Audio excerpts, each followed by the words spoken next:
Hirošima Japonijoje yra žinoma ne tik tais kaip vieta, bet kaip įvykis. Šiuo metu aš esu Taikos parke. Už manęs yra memorialinis kupolas. Vienintelis išlikęs pastatas po šio įvykio. Žinau, kad tiek aš, tiek jūs mokinomės apie šį įvykį iš mokyklinių vadovėlių.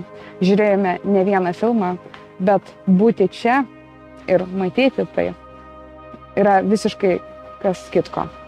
Ir daugelis iš jūsų paklaus, o ar saugu būti ir lankytis Hirošimoje? Tai yra vienas iš populiariausių klausimų, kurie yra užduodami internete.